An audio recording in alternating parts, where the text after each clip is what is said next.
Welcome to another episode of YUBEL Battlegrounds, literally just the format where I play YUBEL. But today with something additional, because I kinda forgot about it in the previous video. Today and from now on I will include side decking and side deck pattern in general. By the way, next month is YUBEL's release in Master Duel, and trust me, I'm hyped as hell. We will have a good time on this channel and maybe even on Twitch, but more to that later. Today I will show you a few games again, but especially one game is just insane and crazy, and we begin with that.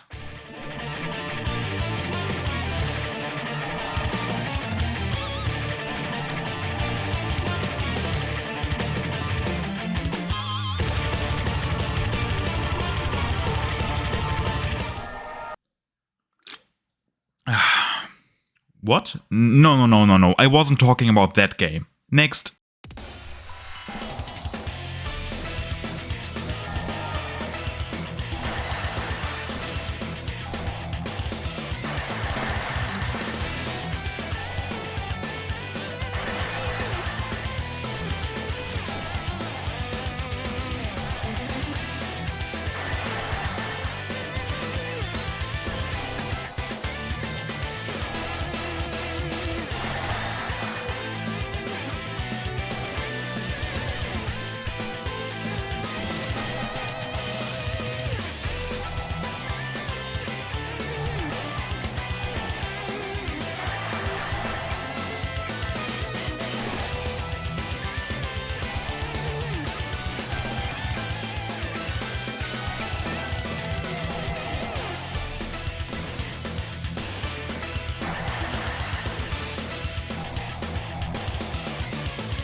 What a game against a fellow Fiend enjoyer, and for some reason I had a dueling skill active that put Tarot Incarnate in every single one of my starting hands. But it actually helped me game 2. You have to realize that especially post Phantom of YUBEL it's fine to draw the big YUBELs. Of course they are suboptimal, but if you can go into a Phantom of YUBEL early, it can help you out. If you think about it, if Tarot Incarnate wasn't in my hand, I would have lost that game. Anyways, no hand traps against a full Unchained combo in combination with Drawl and Ash. Caesar is a problem. It's probably one of the best endboard pieces Unchained has, but there was also a rage waiting for me in the graveyard, so I immediately fused into Phantom to at least have a fighting chance. I knew that the activation of Phantom is game deciding, so I just let every hand trap go through. He ashed the opening, which was a little annoying since now I don't have a normal summon, but I didn't really needed one, and then on terraforming he drolled me and I was like, bro, okay, challenge accepted. My first plan was to put 3 YUBELs to the field and then crash into Caesar, but I quickly realized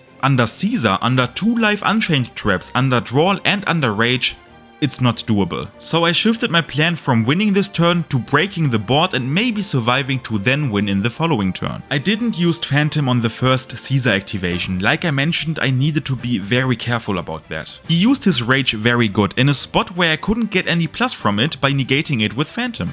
But then I had him exactly where I wanted him, open to Chaos Angel. He used Escape to get rid of my Nightmare Pain, but I do think he probably underestimated the board state a little bit. I mean, yep, Chaos Angel is a level 10, so I just made Farudras. In his turn he quickly locked himself into Fiends, which actually saved me. Getting locked into Fiends in a Fiend deck. No, I can't imagine how that feels. In the following turn I had enough gas to end the game. It was a lot of fun.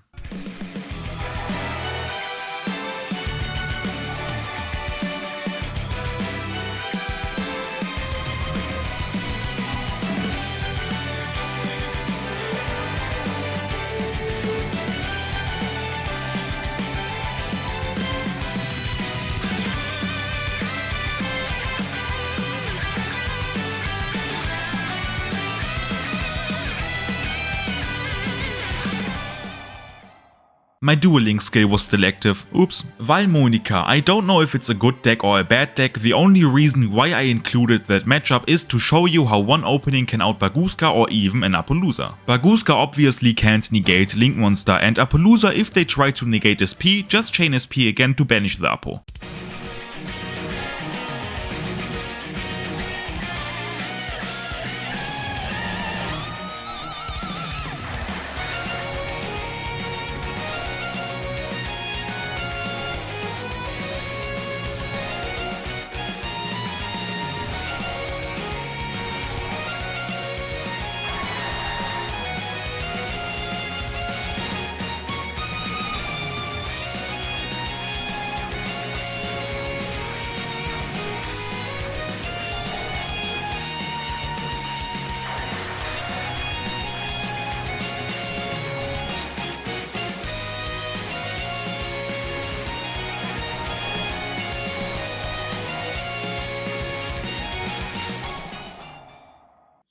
You saw right, he's main decking Power Filter, the literal anti-YUBEL floodgate. I don't really know why he's main decking some cards he's main decking, but sadly those annoying stun-like decks exist and we have to keep them in mind. On the plus side, it feels really good if you get to beat them, but the reason why I want to show you the match is the following game.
Crazy.